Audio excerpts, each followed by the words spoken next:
welcome to the second panel of the day. We have a day-long session on recovering from COVID-19, small businesses coming back to life.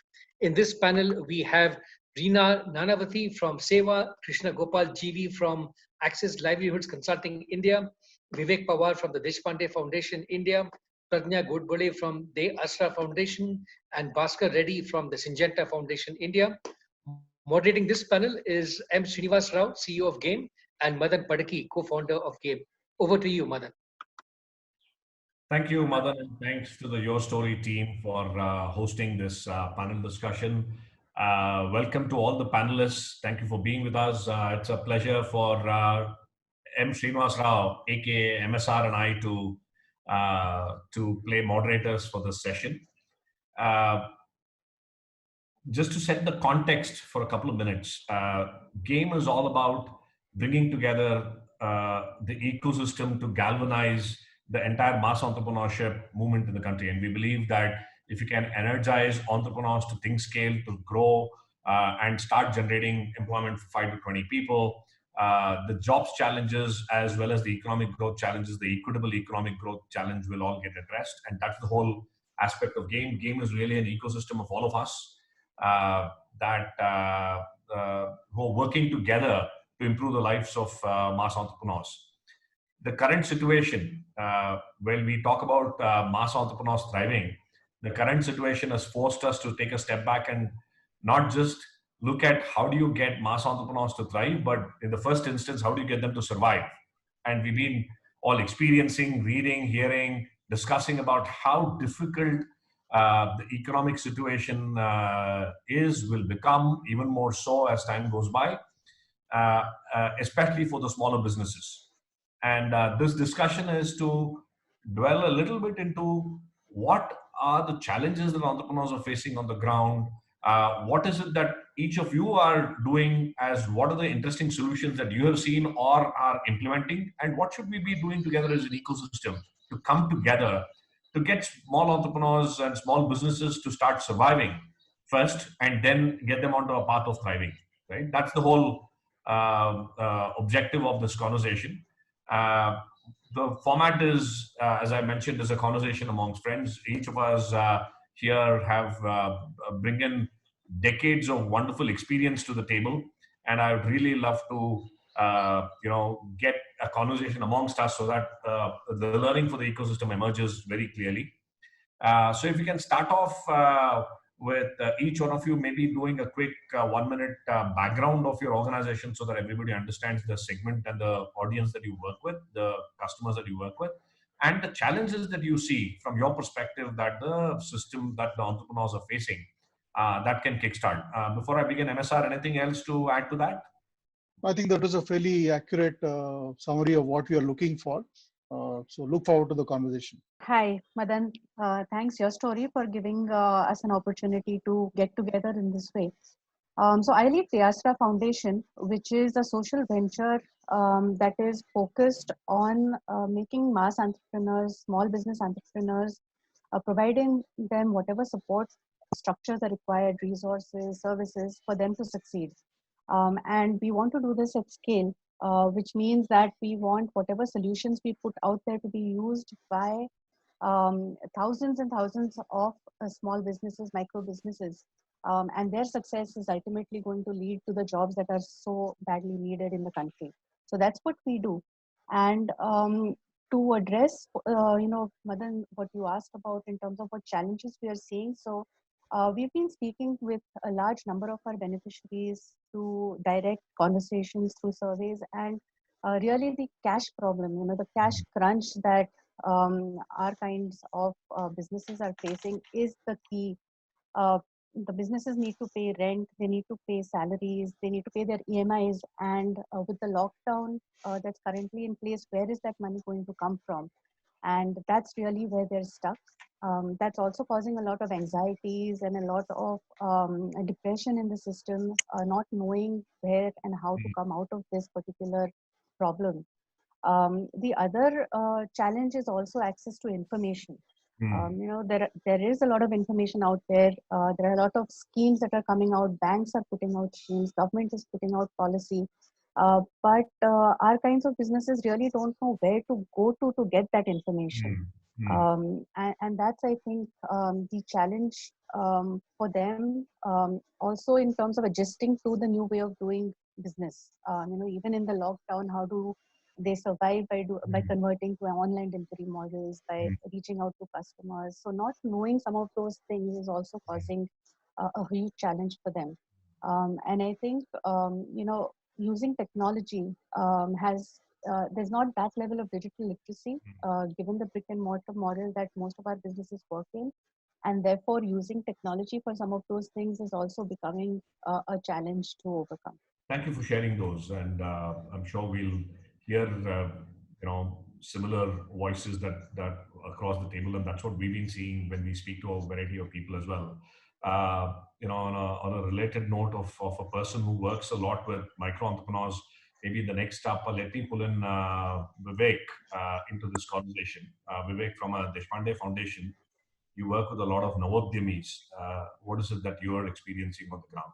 So this is a very difficult situation for the micro entrepreneurs because their world has turned upside down. And I'll explain you why I'm saying that. They are clueless. See, it took years together, maybe a few, I would say 8 to 12 months to get to understand what product they want to do, what market they want to accept, how to take care of the funding, and how to sell the products, how to price the product. And they're stabilized over the last 2 years that we have been working with them. And suddenly, what they're doing today is irrelevant. They can't go to the market because there's no synthesis available, there's lockdown. The product they are doing, they cannot sell it sitting at home. They don't know what products are required now. They don't know what competence is required. They don't know how to get the orders. They don't know how to get material. Now, out of that 2,000 we are working with, maybe 1 or 2 are very entrepreneurial. So they are in the textile guys, so they are doing mask, which is easy thing to do. But the rest of them are completely clueless and frozen what to do. So it's a very tough and very, very heart-rending situation, tough situation for them. So we are looking at, we cannot leave it like this. So we have to start again 0-1. So we are working with, so just to give a background of Deshpande Foundation, before I go into the situation, what we have to do. But the Deshpande Foundation works in the 4 areas, 4 verticals. Our main job is to kind of a rural and semi-urban transformation, especially focuses on rural, macro entrepreneurship, agriculture, skilling, and startup. We call it MASS, M-A-S-S. These are the 4 areas, MASS areas, which we are working on this. And micro entrepreneurship is very, very critical because these are the people, not just, they are not the micro entrepreneurs who are trying to do something or nothing. There are farmers whose income is so low, so they have to augment their incomes with some macro entrepreneurship. So agriculture macro entrepreneurship, we involve them also. So macro entrepreneurship is a very critical portion of the Deshpande Foundation. Now, what are the more challenges? See, today they are not able to get the market. They're not able to get the materials. Earlier, they were used to sell to kind of retail. Today, you can't sell retail. You have to actually get orders in terms of B2B business has to be there. Okay. And finally, even if you get a business, Deshpande Foundation is working with some of the business like hospitals, the district administration to get the orders. But then where do you get the material? The material is costly. It's very difficult. Lockdown is there. So all these challenges. So we are focusing now. Let's take care of mask first. Figure out how to do that. Then we'll take care of the livelihood. So there are 2 biggest challenges, as Vrinda said. Living is a problem for people in the rural villages. Getting the material essentials to them, medical as well as the day-to-day living essentials, and livelihood is a problem. And how can I miss 2? So we have solutions. I don't know when you want me to talk about a solution, but we are working on 2. Sure. So Madan, do you want to talk that solutions now, or you want to wait? In a bit. We'll get to the solutions in a bit. Okay, Thank great. you for Great. hearing that the VUCA world is here and now more than ever before. And as you said, the rug has been suddenly pulled under everybody's feet, and we're all scrambling to get back on our feet. Thank you for sharing that. And with that, let me bring in Rima Ben, who's really been whose organization Seva has been the face of women entrepreneurship and women's empowerment more than anything else. And I'm sure there are lots of challenges and lessons to be learned from her experiences on the ground. So Rima Ben, thank you for joining us and love to get your perspectives. I think I'm looking forward to learning from such great organizations and individuals that you have brought together. So thank you so much to you. And I don't remember the abbreviations you were using for Srinivas Rao and for Madan.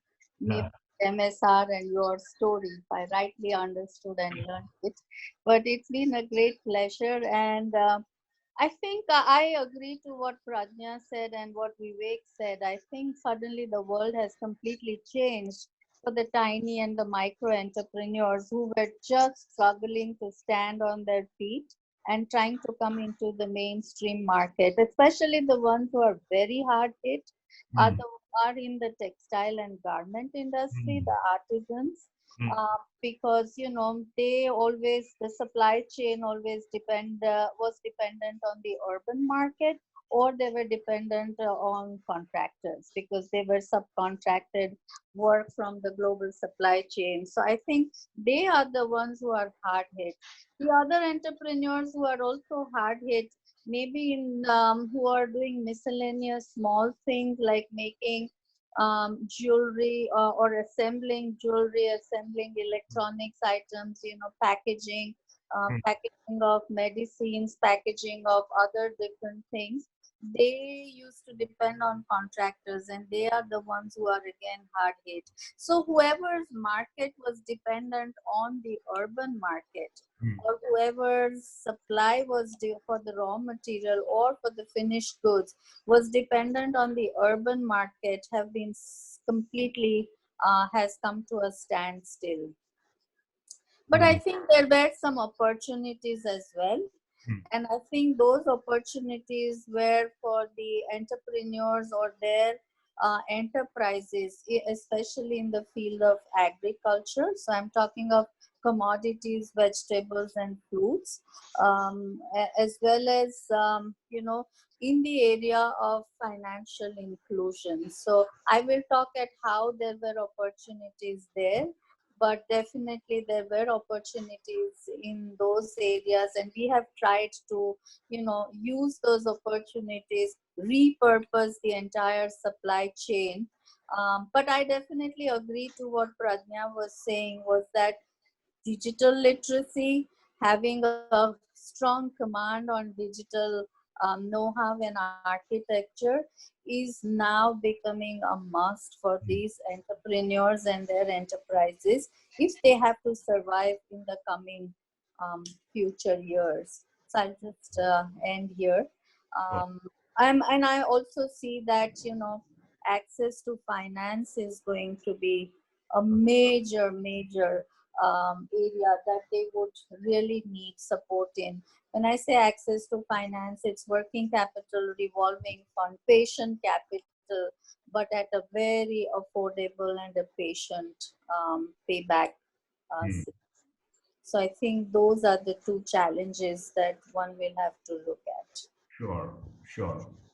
Thanks a lot, Rima Ben, for sharing your thoughts. And we'll come back to some of the opportunities and therefore how do we fashion solutions around these opportunities in a bit. Just one thing which I have been sort of analyzing and seeing is that if there are meso-level organizations, so, federations, associations, they have played a very critical role in keeping the, work and income of the entrepreneurs continuing and not coming to a complete standstill. So we need to look at the role of these kind of meso organizations as well, and how does one strengthen them? What is the kind of capacity that one needs to build there as well? Thank you. Thank you. So the role of collectives and bringing people together to kind of give continuity to businesses is a critical one. With that, let me bring in Krishna Gopal, KG, from Access Livelihoods. And KG, you've been working with a wide variety of entrepreneurs on the ground as well, both on the enterprises as well as farmers. And then we'll get to Bhaskar, who also works very closely with the farming community. But KG, love to hear your thoughts. Yeah, so my quick introduction, we work with around 17,389 farmers and weavers, mostly women, and we organize them into collectives. So we have large scale collectives which are having 1,000 to 2,000 women part of these enterprises. So we have these collective enterprises which are, one can say, small scale enterprises compared to micro entrepreneurs, and all the farmers and weavers who are servicing these, or who are part of this network, are the micro entrepreneurs whom we try to service. So with that as a context, I will just tell what kind of challenges that we have faced. We have an advantage being in 4 different sectors. First, in the dairy sector, and in the dairy sector, what we have observed is entrepreneurs who have just taken loans, usually October, August, October, September is the flush season. So that's then they buy the animals. So, and summer is the time when there is a lean season. So they have to sustain themselves when they take loans, which is running into 80,000, 1 lakh. And they have to sustain themselves during summer by paying the installments, even when they are not doing that. Now, 2 direct impacts that have happened is, first, the demand of milk has fallen because the organized sector, especially the canteens, tea shops, all these have been closed. And therefore, the milk price, which was 42 rupees per liter for buffalo milk, has now come down to 28 rupees. Cow milk, which was 32 rupees earlier, has now come down to 28 rupees. Amul has been able to sustain, but not all the small players. They have direct impact where markets have been reduced. So first impact is that. Second, we also saw that the input costs have increased. So feedstocks, which are going to be there, that has increased. Third, the farmers are now incapable of servicing the installments that are there, that they have taken for the loans. So this is at the micro level. At the macro level, at the collective enterprise level, there are also much more complex issues. How do we reach markets? The market scenario has to change. Now they have to reach directly to the customers. There has been shortage of labor.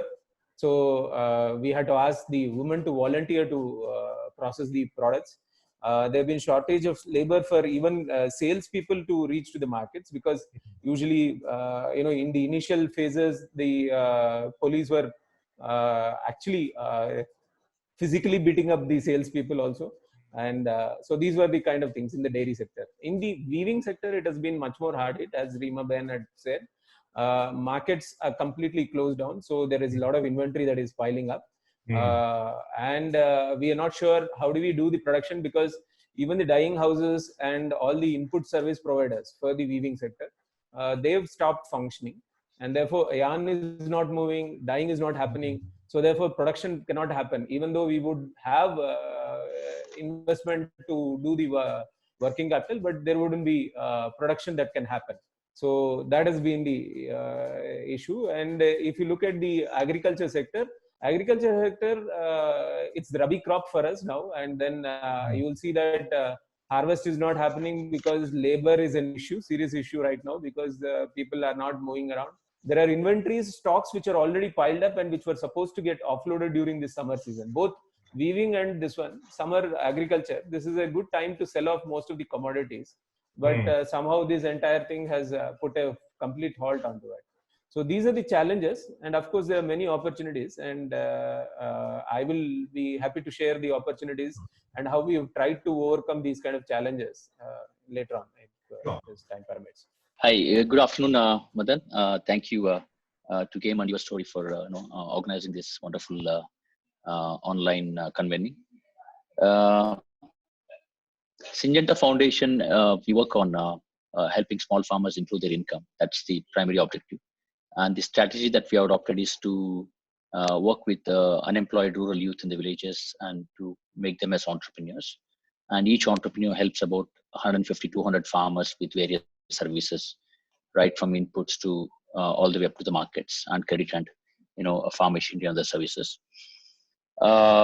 It's been a decent scale initiative. So far, we have created about 2,500 entrepreneurs across 9 states and about 6,000 villages. We partnered with Tata Trust to create a new foundation called Agri Entrepreneur Growth Foundation, with an ambitious plans to roll this out and create 100,000 entrepreneurs across India in the next 5 years. That's a brief background about the work that we're doing on agri entrepreneurship. So as for the challenges are concerned, one, as such, rural entrepreneurship is a very complicated story. And when we're talking about first-time entrepreneurs who have never been an entrepreneur, for them to get into various linkages and start providing service itself is a challenge. So with the lockdowns, it's getting all the more challenging to connect farmers to markets, like what KG has said earlier, harvesting time for Rabi crops, and we are facing major challenges of linking farmers to markets in different geographies. Second, minor nuances and minor technicalities have now become a major issue. For instance, transportation. I mean, whatever may be the problem, at least the entrepreneurs could access small trucks, 2-ton trucks, 3-ton trucks to take the produce to the local markets and to even as far as Mumbai from Palghar. But today that minor issue has become a major issue in terms of making available the transportation. So is the case with the packaging material, availability of gunny bags, all these minor technicalities now are major, hurdles. And for instance, when we're planning to trade on electronic markets, one of the key things is around how do you measure the moisture content of the commodity, and the availability of moisture meters in the areas where there are severe lockdowns. We are not able to help entrepreneurs make available moisture meters so that they can help farmers trade on the electronic markets. And the last point, which most of the panelists, Rima Ben and KG and others alluded to, is around the access to finance. I mean, that's always a challenge, irrespective of COVID, that's always a challenge. But with COVID, I think it amplifies, the problem has got amplified. Thanks, Bhaskar. In fact, that kind of gets me to the second part of the conversation. And I think we've got a range of issues. And if I were to bucket these issues, these are around how do you get entrepreneurs to survive this phase itself when production is shut down, inventory is piling up, there are no market connects, logistics itself is in disarray. They need to ride out this phase, right? And somehow survive till market starts coming back. And the second part of it is, once market starts coming back, how do you restart? How do you get them?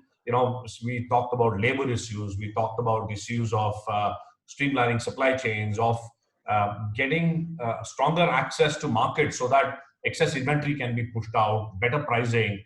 And the last part is, after you've got them to get started and restarted again, and as Vivek was saying, maybe restarting itself will have undone years of work before. You need to get them to at least be where they are, and then you think about growing. So if each of you can share some of the more, I wouldn't say just innovative, but more impactful solutions that you have either done or seeing on the ground, and just detail that, maybe there's an opportunity for all of us to come. MSR, you want to come in on this? It'd be good to get some insights on some of the initiatives many of your community are already undertaking. So one is, once the lockdown is, let's say, lifted or partially lifted, what needs to be done, both in the short term as well as in the medium and long term.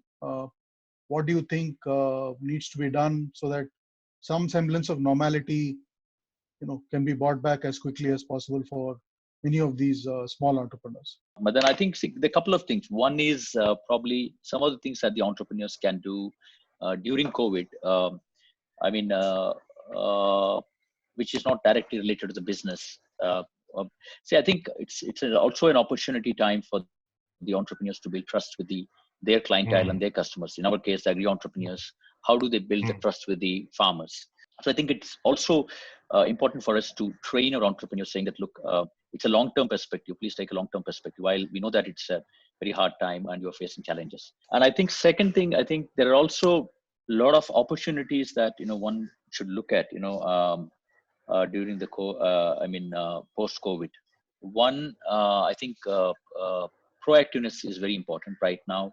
Kharif is about 1.5-2 months ahead. So I think we're already started looking at all the entrepreneurs doing the demand generation of inputs for the next season. Because what we must realize is that this is an animal that will stay for at least a couple of months, maybe 1 or 2 quarters at least. So we need to be prepared, keeping that in the backdrop. So the supply chains for inputs during Kharif will be disrupted. So how the entrepreneurs can play an important role in helping farmers with the inputs for the Kharif season. So if they can do the aggregation ahead, we will be able to help them, get the inventories and the supply chains moving despite all the lockdowns. So that's something we need to, the entrepreneurs need to work on. And also new opportunities, like we are exploring an opportunity like there's a lot of reverse migration of labor into villages. How do you look at helping those migrant labor with some opportunities? One of the things that we are just doing is a very simple idea that if we can supply about 150 to 200 saplings to each vegetable saplings to each of these migrant labor. Most of them are landless, but still it will be almost like a backyard poultry kind of a backyard vegetable cultivation of about 150 to 200 saplings. We'll still give them an income of about, if done nicely, about 10 to 15,000 in the next Kharif season. And this is a great opportunity for the entrepreneurs. That's a whole new set of people coming into villages. So if an entrepreneur produces about 40,000 additional seedlings, he can make another 20,000 at least out of that new seedling business. So these are the things I think we need to watch out, and we need to curate them for the entrepreneurs. I mean, they might not be having a full visibility of what the opportunities are. One, we need to help them identify those opportunities and help connect with the various stakeholders to untap these opportunities. Rima Ben, talk about what are the potential new initiatives or solutions which mass entrepreneurs could look at this very difficult time. Sure, thank you so much. I first wanted to say when Mr. GVK Gopal was saying that Amul could do, but Amul has a special status. It has the patronage of the state and the central government, and therefore it can survive. We are the ones who are, struggling and surviving on our own. So we should be the ones who should be patting each other rather than, thinking what Amul is doing. Amul can do everything because, they are very protected by the government. Anyway, that's not the point that we want to discuss, but I want to talk about some of the opportunities. Since we work with 1.7 million women, I think we had to start scratching our heads right from the first hour that, God, what do we now do to have the livelihoods of these women not come crashing down? And I think there are 3 or 4 areas where we immediately plunged into how do you repurpose your... So we had our agribusiness company called Rudy, which worked on local procurement, local processing, and local distribution. And this is the harvesting season. So Rudy is in great demand these days because the government ration is being supplied, but it's only of limited items. It's rice, wheat, dal, and salt or sugar. But people need other items in the basket. So Rudy became into great demand. So we worked out with the local panchayats that wherever the fair price shops are distributing the ration, can Rudy have a small little table over there? And our Rudy Bens, which are our saleswomen in every village. So our Rudy's sales has just increased 3 times more in just one last 10 or 15 days. So we are ramping up our procurement, our production and distribution. So, and at the same time, I think Rudy is also in big demand with this online retailers like the Big Basket and Grofers, because they are in short of the supply of the material. So we are trying to see whether we want to further our supply chain or not, because Rudy currently looks at only ensuring food security in the rural areas. The second area which we saw a big spurt was in our food processing. It's sold under the name of Kamala. So we trained women into making dry snacks and bakery items. And since there's lockdown, people cannot go out and children are all at home. Even the members who had gone out to work are returning back. So there's a big demand for these dry snacks and bakery items. So Kamla's production has also increased. So where we had about 700 women making dry snacks, they are not able to meet with the demand that's coming up. So we are quickly working on how do we do e-modules and increase the number of women. So that's another area that we saw that, women could start getting work. The third area we saw was how do we link the growers with our Kamla, because Kamla also used to procure vegetables from the farmers for making hot meals and serving them. But now we don't need hot meals. So how do we procure the vegetables and sell it directly? So that's where I was talking about the role of meso organizations.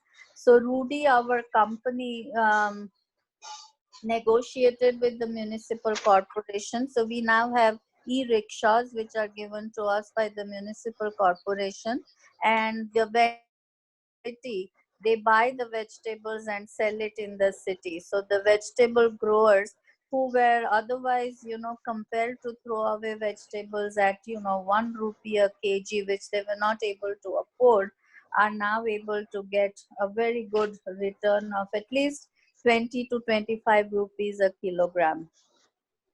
The third area we saw was in the area of detergent making. Why should the rural entrepreneurs buy soaps from the multinationals or from the branded companies?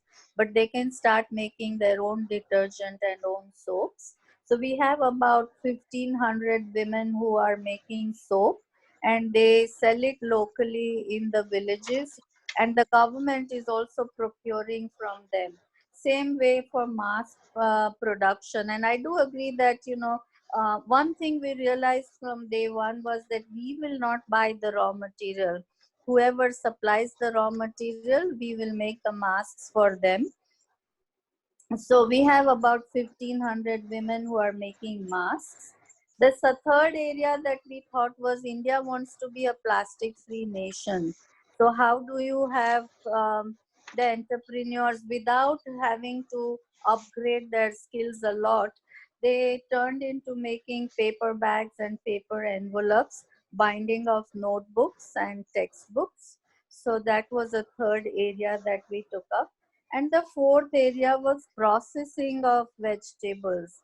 So solar drying of tomatoes, other vegetables, converting potatoes into wafers and other items.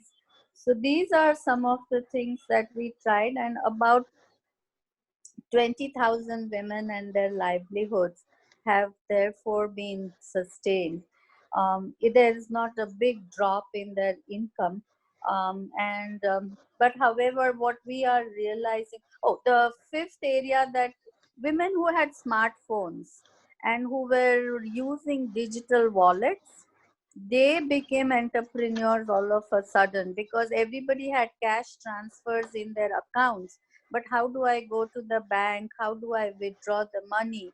So so women who had smartphones and digital wallets, they started playing the role of like a BC, and they are the ones who are helping them withdraw the account, money from their accounts.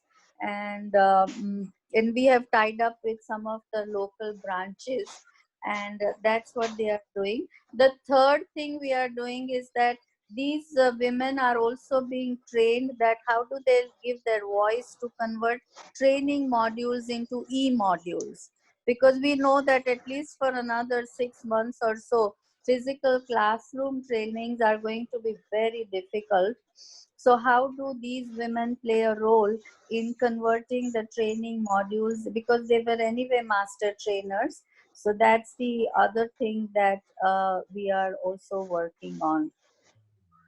And from Right. this experience, I think what we are seeing, just last two things, I won't take much of the time, is that there is a restructuring of the supply chains. Rather than working on extension of the supply chain, how do you work on a supply chain which focuses on local production and local distribution within the 100-mile community. There is a role of automation and digitization, which we all will have to start thinking of. And there is a need of a livelihood fund, which is like a patient capital or a blended pool of financing. And government definitely has a role to play if we want post-COVID reconstruction of the entrepreneurs and their livelihoods. Thank you. I took a long time. I apologize for that. Some really good deep insights. Thank you, Rima Ben. Vivek, what do you think are the, let's say 2 or 3 key areas, solutions, which will help get some semblance of life back for the mass entrepreneur? Yeah, we as a social enterprise, we need to start taking steps faster now because time left is very small. We had already 1 year to kind of take micro entrepreneur. Now we have only 1 week or 2 weeks to take it to next level. So what we have done is we are identifying the livelihood challenges of the rural area and living challenges, basically, as Rima talked about, essential. We identified how to deliver grains, vegetables, and medical needs to the villages. We are around 645,000 villages, and we are working in around 3,000 villages. So how do you get that essential to the villages is a good opportunity rather than a problem. And getting orders from the villages, what they want, and deliver that orders to villages. A micro entrepreneur can really be connected and he can earn per packet and it can become livelihood for longer actually. Today it is essentials, tomorrow it could be goods also. Second, packaging that essentials into a box. We need micro entrepreneurs to help. So we have many micro entrepreneurs who do not have livelihood. They are helping this packaging the boxes and delivering it. But this has to scale, and micro entrepreneurs don't have an organization to scale it. So we are working with a startup called Moonbox, who's already connecting with the villages. So they are pivoting in the COVID situation. They used to deliver the white goods to the villages, fridge, refrigerator, microwaves and all that. And they realize that COVID situation, the essential delivery, life of the villages is very important. They're pivoting around it and they're working with them to actually package the essentials required, get the orders done. They have a startup has a technology. Micro entrepreneurs package it, micro entrepreneurs source the requirement, micro entrepreneurs deliver the requirement, and they earn the livelihood. We are piloting that in Navalgund Taluka area, around 30 villages. And once that becomes successful, we can go up to 1,000 villages in next kind of 1 to 2 months. This is one example I can give that how we can take ecosystem approach to scale and not take entrepreneur by entrepreneur. Second thing we are looking at is that these micro entrepreneurs, when they are sourcing this to the villages, a lot of things can be created by micro entrepreneurs. For example, there are face masks. There is kind of a sanitizer. There are some of the things required by these villages. So can that be procured by our own micro entrepreneurs and make them to do it? That's the second opportunity we are doing. And third, we are saying pick up these entrepreneurs and pick up the top of them and see. We have a company called a startup company called the Unstore, which connects digitally. So Prakya talked about how to get our micro entrepreneurs digital literate faster. If they don't do it, they have lost the opportunity because during the lockdown, only way to go is digital. Now, if converting them into digital in the short time is not possible. So we have a startup who already has a platform, online platform. They already got all our micro entrepreneurs on the platform now. Now we are saying pick up the top 5 or 10 micro entrepreneurs who have good quality, who can start delivering online from anywhere to anywhere, and then slowly build up other micro entrepreneurs. So I think so it's a basically kind of you have to take one example, convert that into kind of pilot, make it successful, and then scale it. I think that's what you're doing. So we have already got an order from government. So micro entrepreneurs can deliver products, but if they don't have order in terms of big numbers, they can't wait for orders to come and then wait and get the money and then again do. So big order is there, but a micro entrepreneur cannot support that big order. So what our job as a foundation is to get kind of a 20-30 micro entrepreneurs delivering that order together. But we become the source of that order initially. So government wants 15,000 masks for the local area to be provided. Now we are getting these micro entrepreneurs to create those masks. 1,000 has been delivered today. They're looking at the quality, testing, and then remaining 10,000 to 14,000 will happen in next 1 week. Now, if the one micro entrepreneur was there supporting it, it would work. So we have to create a group of micro entrepreneurs delivering it. Now we are connecting them to the Bangalore companies, and every company wants to order 1,000, 2,000 masks basically for their employees, about 2 per employee. We are trying to connect that first. And once that connection starts happening, we actually start seeing that we slowly phase out of that mask making business, get them continue, get another micro entrepreneurship group in terms of food, in terms of delivery essentials, make that happen. So it's a step-by-step approach. And only way is basically getting the orders for micro entrepreneurs, asking them to do the good products, right product which is required for COVID. Third is making their competency capability, as Rima Ben was talking about, by e-skilling the videos and lectures, not face-to-face. And finally, taking their quality. Every time they're giving suggestions, upgrading their quality through the experts on the online, and making sure that products can scale. I think this is a solution we have to keep repeating for different products, and thereby take group of micro entrepreneurs self-sufficient, successful, and empowered. So his hand-holding has to start again. Empowerment, which is to take 1 year to do in a month now, and make that happen. Pradnya, you've been patiently listening. Be good to get some insights on what you are seeing with your community and what solutions, initiatives should they be focused on at this point. What we are doing on the ground is really trying to find finances and funds for our micro entrepreneurs. Like, we work predominantly in the urban ecosystem, urban services being the largest group of micro entrepreneurs we work with. And today, beauty salons and coffee shops and the usual urban services are not able to function the way they used to. And finances, like I said earlier, is a big problem for them. So we are looking in our ecosystem, looking to partner to see where the funds are available and how the platform can really help to build out the documentation required, the processes required to find these micro entrepreneurs, to identify the eligible ones and help them to apply for these finances, these funds, get whatever is required in place for them, and as speedily as possible get them the funds required. And then beyond that, really help them with their financial management, because financial literacy and managing their book of accounts is also a big concern in terms of, even in the current situation. Most of them don't have cash reserves to overcome this particular crisis period, and that's mostly because they haven't thought ahead. So how can we prevent that? How can we help them with their financial management? When they do get funds, can we help them with some technology, with PayTrack, which is an app that we've developed where the daily income, the daily expenses can be recorded. They know what's coming in, what's going out, where most of the expenses are happening, where their revenues are coming from.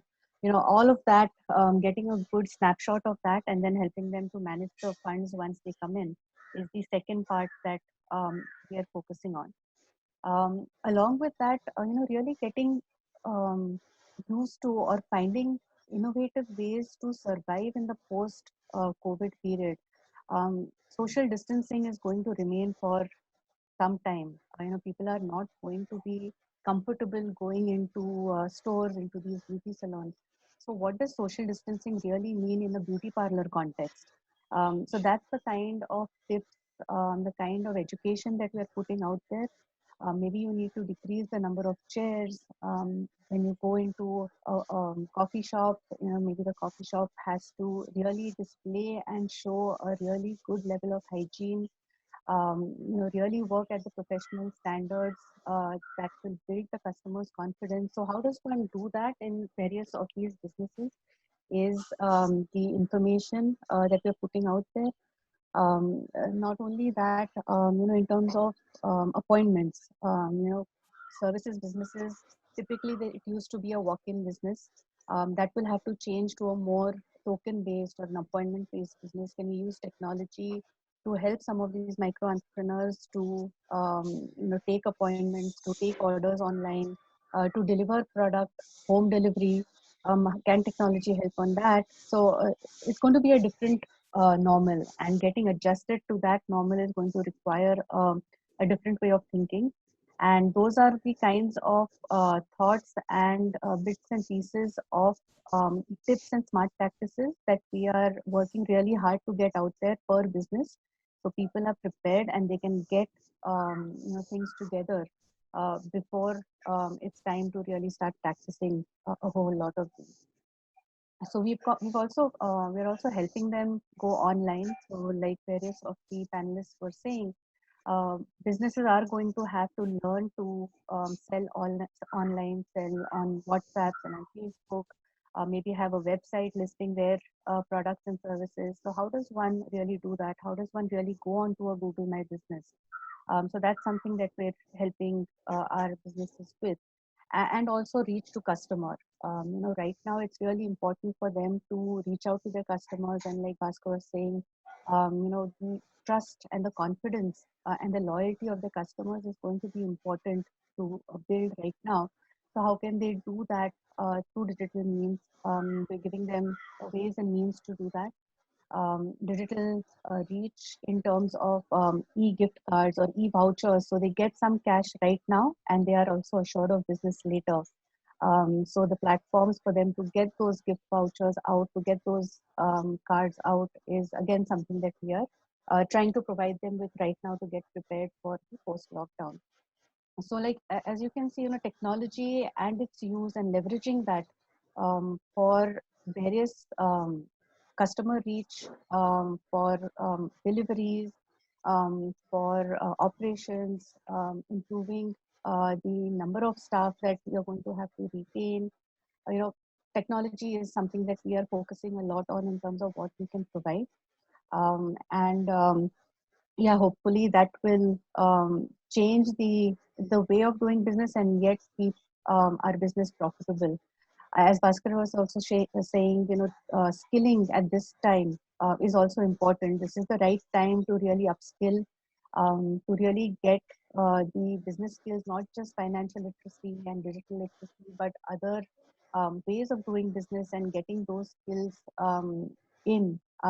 this is the right time to do that. So what we've also done is put together online business courses. These are on Google Classroom, so anyone can access them. They're video formats, so it's pace yourself, go through it as you can. Really allowing everybody pan-India to get access to training, access to skills, as and when they have the time to go through it and upskill and be prepared for coming back. So these are some of the things we're doing. Thank you. A very interesting mix of urban and rural in the conversations we had. KG, quickly, what are the top 3 areas or solutions or initiatives which you think will help people get back to normalcy post lockdown? So on the relief phase part of it, we have also done trying to provide food security ground at the tribal villages and all those villages. So we've reached out around 1,253 households so far, and we have given them food stocks for the next 2 months. Because price is something which is getting escalated because of lack of transport facilities, and therefore food security to them is going to be important. So we bought stocks and we have created packs for 1,000 rupees and 1,500 rupees, which are delivered. Now this has been possible because of 2 things. One, we mobilized grants of around 1 crore, which we have basically put on lean and further raised debt of 2 to 3 crores. Using that 2 to 3 crores, we are trying to reach out all the 10,000 households that we are trying to do. So that is the first thing that we have done. Second, there are opportunities like mask preparation and of course midday meal scheme, which the women can manage as entrepreneurs. So in both of these, we have been able to support the government and help them to produce these masks, as well as help them to deliver the midday meal schemes. So these are the 2 things that we do immediately on the relief side.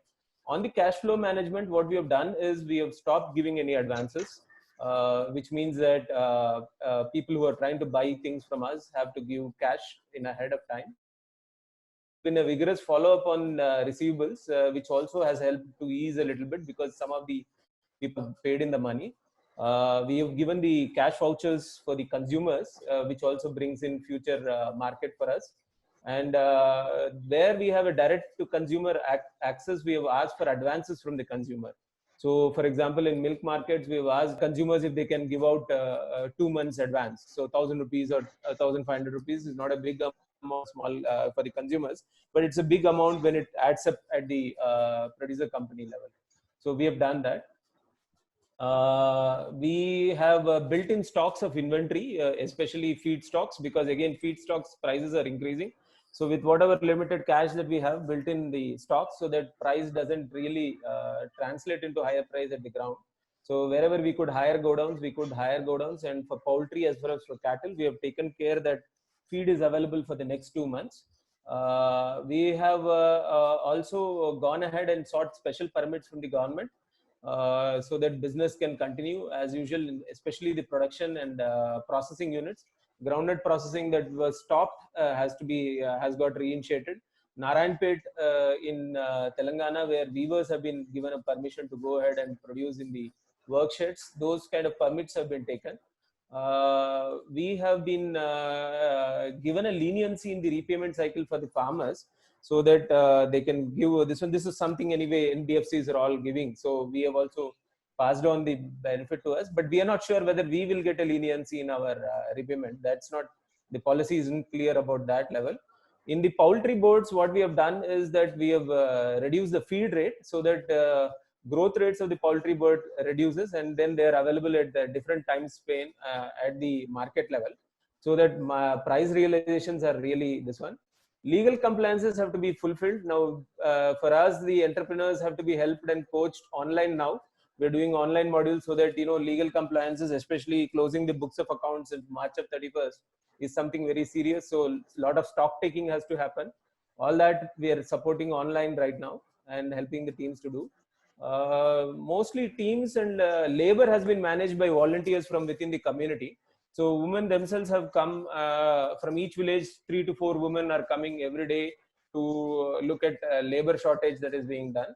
And to keep the teams motivated, we have asked the directors, especially directors of these enterprises, to take out video messages and send it across to against in all the networks that they are available, so that the farmers can see and they be assured that the services are continuing at the ground for these people.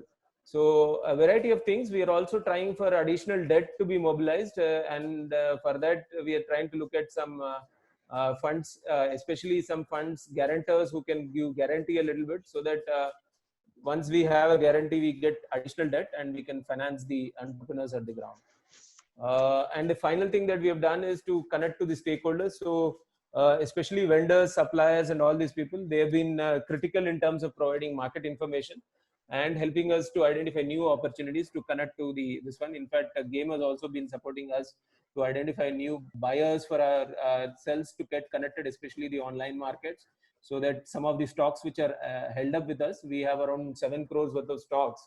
So this has to be offloaded as soon as possible, so that there is some cash in the system. I think this was a fascinating insights and really struggles on the ground and what each one of you are doing. If I were to just string it together and then move towards a closure in the next 4-5 minutes.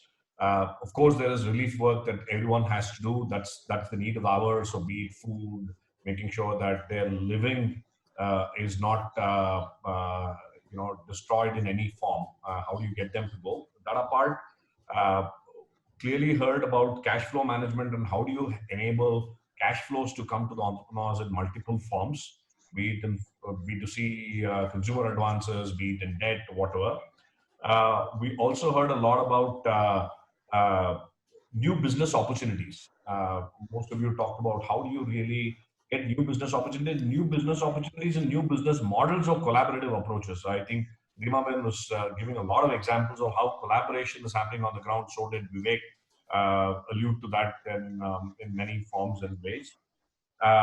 Technology and digital as being a key driver, and how do you enable tech tools and tech models of business itself to enable, given both social distancing as well as the new business models of the future will emerge. Skilling, reskilling, online education, training, how do you get them to face the future with renewed vigor? And therefore, how do you get them to see what the future is the other thing we heard. And lastly, I think that was an implicit thread running around in each conversation that it has to be local. Trust has to be renewed at the community level to say that we are all in it together. None of you are alone. And how can we, as organizations working closely with entrepreneurs on the ground, be proactive in building that trust and ensuring that we all stand together? I think that's a very key insight as well. The last question I want to leave, and we have 5 minutes, maybe each one of you can take a minute each, is that I'll frame it in different ways. You can take it any which way you want. Supposing you had a genie who emerges and you rub a lamp or whatever, and a genie comes up and say, "Hey, what do you wish for your entrepreneurs? I'll grant you one wish for now. What wish would you make?" The one wish I would want is a creation of a livelihood fund for the entrepreneurs. And I think that is what would be very important. Thank you so much. Yeah, I think a second Rima Ben's wish, because funds has always been and will continue to be a problem. So if there was a livelihood fund, a fund where people could get access to it under normal and abnormal circumstances, I think that would be really great. Sure. Bhaskar, you want to come in next? Yeah, I would take it in a different thing, Madan, not at looking at an entrepreneur level, but as an agriculture, I think it's a great opportunity, for us to repurpose how the agriculture marketing and the whole thing is done in the country. And even the Prime Minister spoke about APMCD farms and electronic markets and so on.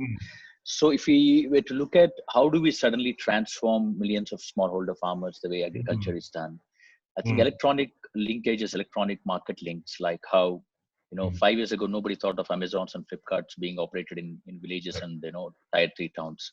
So similarly, if the farmers were to participate on the electronic markets, now how do you create that ecosystem by launching something like 50,000, 100,000 post-harvest service providers, who are equipped with moisture meters, with electronic weighing balances, and are able to help small farmers trade on the electronic market platform. I think it creates a bigger opportunity for millions of smallholder farmers to get good prices and be able to efficiently market their produce. And it also helps create a large workforce and entrepreneurs in the villages. Okay. KG? So the wish that I would like to ask is that all these happen to all the farmers with whom we are. But I think one more thing that we can look at is the market opportunity that will come, because there is a lot of talk about Chinese manufacturing really having to have a hit, and I see an opportunity for our own farmers and producers to capitalize on the new market opportunity there, and investment is the key there. So if there is some investment around that, and then if there is some market intelligence on what could be the opportunities that can come around, I think our farmers and weavers will be able to do much more. Sure. Super. Okay. And Vivek, you have the last. Yeah, I think what I would say, add to what I think a lot of good things have been already proposed. I think finance is very important, low cost finance. Government is requiring a lot of things. Can they give order to ME? They are going to big companies, I know, but can they give to MEs and NGOs who are working with the social enterprise, working with the MEs, micro entrepreneurs, can actually help them aggregate that and give it to the government. That could be one important thing if we can do. I think then we have got some business for micro entrepreneurs to start with till the market kicks in and they're able to reach the real orders to the different businesses. Other addition to this, one could be a marketing platform provided by government for MEs, rural marts kind of stuff, where basically it becomes consolidated under one umbrella, and it helps us to actually track things. Because today, when I talk to my friends also, right, they are also ordering the mask, everything for their company. CSR is happening, but that money is going to big companies who can do 1 lakh masks or things like that in a fast way. Okay, now they also need every business to survive. But the bottom of the pyramid micro entrepreneurs who have problem of food tomorrow, they need more support in this situation, and their capability is not there today to withstand the situation. They need help, and that's where I think we should kind of see how we can again. Wonderful. I think that's a terrific set of wishes, and as KG was saying, I think all of us need to wish that all of it comes through. And we at Game, and all of us at Game, really believe that it will all come through if we work together. And I think that's what we're trying to attempt here. And how do you build a collaborative network of all of us who, by doing whatever we're doing and sharing it with others, we're able to build a much larger network. At Game itself, we have taken on a few initiatives. We've announced and trying very hard to put together an SMB stabilization fund, like the livelihood fund that Pradnya, Rima, and all of you are talking about.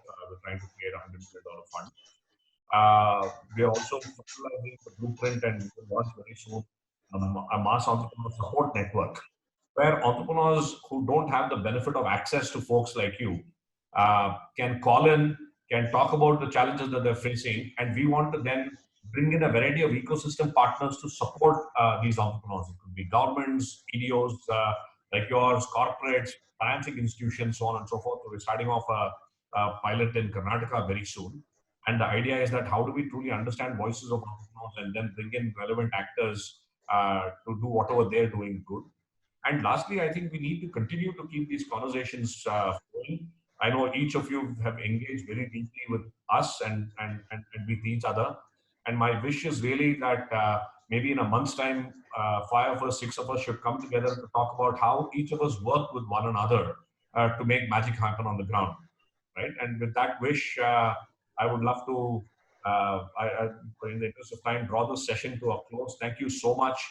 And may the universe grant us much more resilience and fortitude in dealing with the crisis that we have on hand. Here's wishing us all the very best, and look forward to working with all of you.